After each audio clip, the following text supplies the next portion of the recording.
falasse um pouquinho sobre o que tem sido feito em relação às últimas escalações, né? O jogo contra a Supercopa, ou melhor, o jogo da Supercopa para o jogo contra o Ituano foram 4 mudanças em relação ao time que foi escalado, agora 3 mudanças. O Paulistão é um campeonato que permite testes também, mas ao mesmo tempo há uma busca pela liderança geral para que as decisões aconteçam dentro de casa. O Palmeiras não ter uma previsão de volta à sua casa, ao Allianz Parque, é algo que modifica de alguma forma o seu olhar do campeonato para fazer ainda mais testes? Ou não? É muito natural que o time vai ser testado até por início. Nós já temos tantos adversários, que é mais uma dificuldade que nós vamos ter que superar, essa questão de não jogar em casa, mas mais importante do que isso, porque isso só se vai ver à frente, é a quantidade de jogos que temos agora. Não sei porque é que o Palmeiras vai ter agora 5 jogos seguidos, 2 em 2 dias, porque é que, por exemplo, o último jogo não é domingo e é sábado, que nos obriga a ter que fazer esta gestão. E fila porque acredito nos meus jogadores, fila porque hoje jogamos melhor, fila porque, como já falei várias vezes, o futebol é eficácia e nós tivemos tudo hoje para poder fazer o segundo golo, precaver uma situação destas, um erro de marcação, o centroavante faz uma aproximação, o nosso zagueiro está longe, o centroavante faz um movimento nas costas de Piquerez, os nossos zagueiros continuam longe, um erro no canto, um escanteio, uma bola muito longa. E competição é isto mesmo, competir ao mais alto nível é estar sempre concentrado durante o jogo todo, é quem entra tem que entrar sempre ligado, é quem joga tem que estar sempre ligado, é as oportunidades que vamos tendo, 1, 2, 3, 4 e só conseguimos fazer um golo. E o futebol é isto, tem muito a ver com isto, com eficiência. Eu já vos disse isso várias vezes.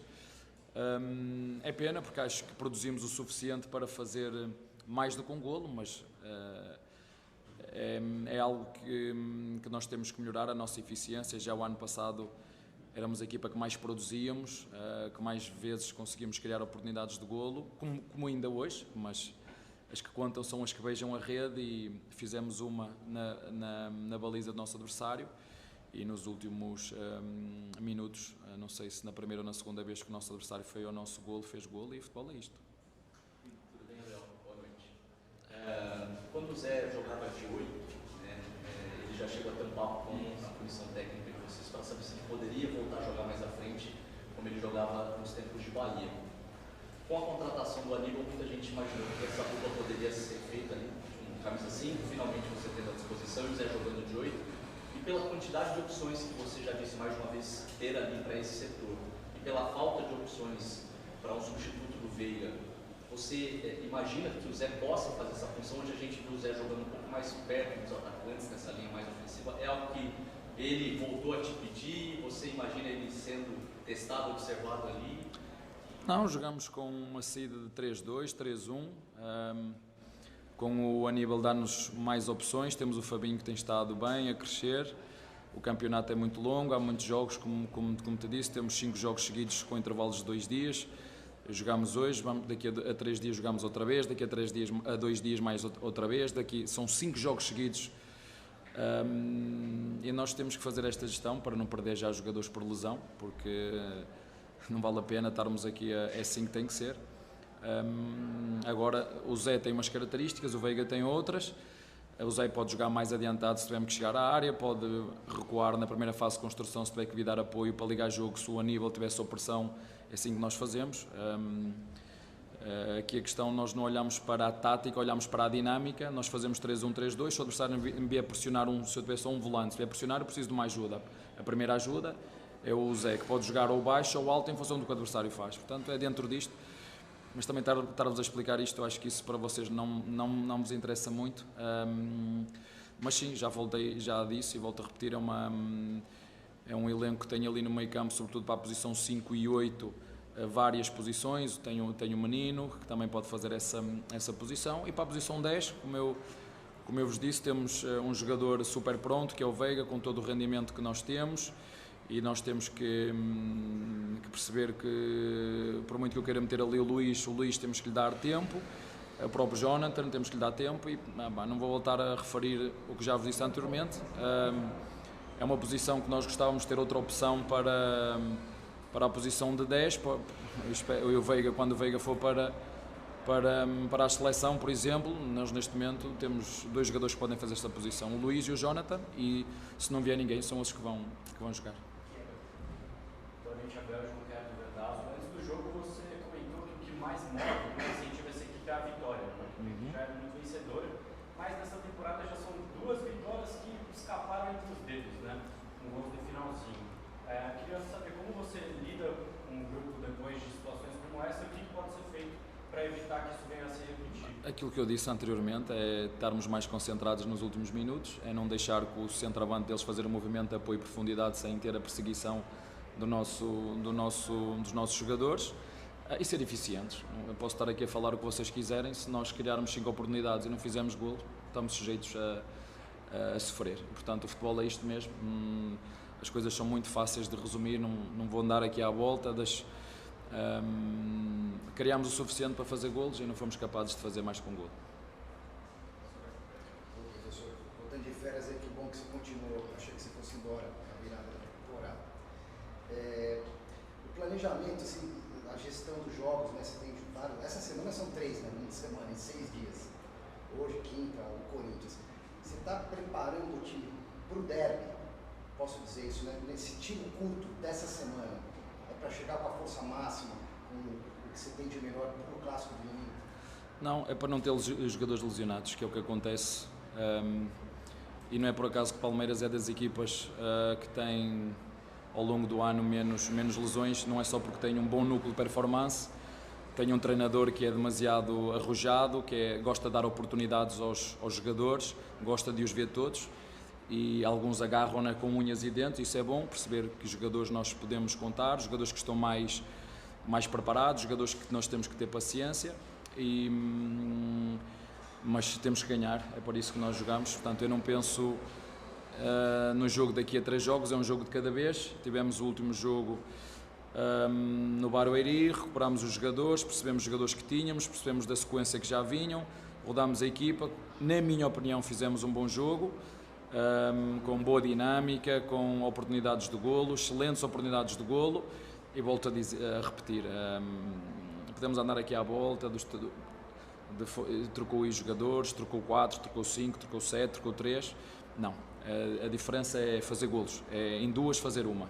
Por isso é que nós temos que chegar ao final do jogo e ficar tristes porque não fomos capazes de matar o jogo com o segundo golo, e na minha opinião, porque é fácil de olhar para os movimentos e perceber que e os meus jogadores sabem que podem fazer melhor, é para olhar para o golo, olhar para os movimentos de centroavante, olhar para o movimento, o corte de cabeça se foi feito ou não, olhar para o canto, quem é que estava a marcar, quem é que deixou a bola andar alta. É muito fácil de nós percebermos, e sei que eles sabem e podem fazer melhor, mas como disse, nós temos que ampliar o nosso marcador para dar a oportunidade do adversário poder fazer um golo como fez, e acho que fomos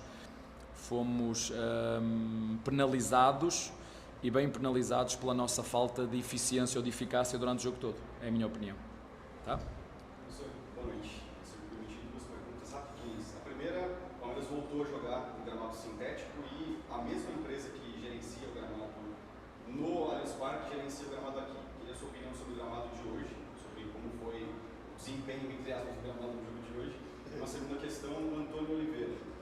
É o seu adversário no derby. A gente já está numa semana de Palmeiras e Corinthians. Chegou a falar com ele? É algo diferente, né? A gente ter um confronto entre Palmeiras e Corinthians com você, Antônio. A primeira pergunta, eu pessoalmente prefiro uma boa relva sintética do que um gramado fraco. Em relação à segunda pergunta, eu nunca comentei nada sobre os outros adversários, não vou comentar hoje. Professor, você vai receber o Henrique na seleção, talvez vindo da sua primeira grande frustração como profissional, não ter conseguido ajudar a seleção a chegar à Olimpíada. Como é que vai ser feito o trabalho, não só na parte psicológica, recebendo no clube, fazendo entrar rapidamente no espírito que vocês estão querendo para. Igual se ele perdeu muito por não ter feito parte da pré-temporada, nem participado, também vai ter que ter um trabalho físico diferente para colocá-lo rapidamente no ritmo dos demais. Ainda não, já falei com ele por telefone, trocamos mensagens inclusive também, mas desde que começou esta época teve na seleção, e não tenho muito mais informação, vai ter que chegar, fazer as avaliações que todos os jogadores fizeram no início da época e depois vamos traçar a estratégia que for melhor para o time. A parte psicológica, não sei, tenho que falar com ele. Logicamente, quando tu vais para uma competição onde nós temos muitas expectativas, nomeadamente vocês, eu costumo dizer que nunca ninguém foi antes de o ser. São expectativas que todos nós criamos, mas tenho que falar com ele. É um jogador mentalmente forte. Os jogadores no futebol brasileiro estão habituados a isso mesmo, a ser ídolos e a seguir a ser completamente dizimados pela imprensa. Eu tenho como um moleque forte mentalmente, como te disse, vamos recebê-lo, vamos fazer todos os testes, e uma coisa é o que se passa na seleção, outra coisa é o que se passa no clube. Vai ter a concorrência de dois jogadores que têm estado muito bem, o Flaco e o Lopes e o Rony, e vamos ver, como te disse, as escolhas são sempre feitas, não é o que é melhor para o jogador A, B ou C, é o que é melhor para a equipa no todo, e são as minhas premissas e vou continuar a segui-las. Portanto, ele chega amanhã, vai lá falar comigo, vamos fazer os exames todos e depois vamos ver. Boa noite, Abel. Tudo bem? Prazer falar contigo, Vitor Peixe, da Web Rádio Gol de Placa. Apesar do empate amargo de hoje no finalzinho da partida, eu queria que você falasse um pouquinho de um dos destaques para mim, que foi o Fabinho, o garoto da base, que desde 2015 está no Palmeiras. Sim, como eu tinha dito ao teu colega, eu meto os jogadores não porque eles sejam bonitos, mas porque eles trabalham e rendem durante a semana e merecem a confiança do treinador, como foi, por exemplo, no Bragantino, onde já tinha feito um grande jogo. Fico contente porque ele é daqueles jogadores que colhe tudo aquilo que planta.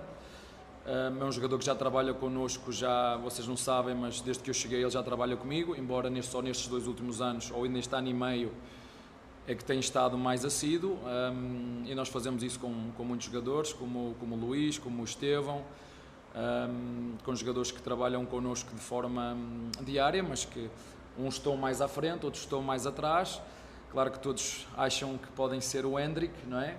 Não só eles, mas como os empresários, como os pais. Isso tem depois uma interferência muito grande naquilo que é a cabeça deles, e o tempo de Deus não é igual para todos, e às vezes é preciso uma palavra que para mim é mágica no futebol, que é a paciência. Ter paciência com os nossos centroavantes, ter paciência com que depois eles acabam por mostrar que realmente são fortes, ter paciência e sobretudo com esses jogadores mais jovens, porque, como disse, aqui no alto nível pedem-nos rendimento, pedem-nos acerto, e eles têm que estar preparados para lidar com esta emancipação, porque muitos deles saltam fases, não é? Nós nos repararmos, no caso do Luís Guilherme, foi um jogador que pouco competiu no sub-20, e às vezes o saltar fases tem coisas boas e tem coisas ruins, porque é preciso passar por determinadas fases para que a consolidação do processo de formação seja bem feito. Há jogadores que conseguem fazer isso mais rápido, outros demoram mais tempo, mas infelizmente aqui no profissional, não é na formação, é exigência máxima, rigor máximo. Os erros aqui pagam-se caros e eles têm que estar preparados e adaptados a isso, e nós estamos aqui para ajudar todos eles em todos os momentos, quando acertam e quando erram, porque todos somos responsáveis por tudo, e quem mete os jogadores a jogar sou eu. Portanto, no final de contas, qualquer que seja a responsabilidade, ela é minha. Tá?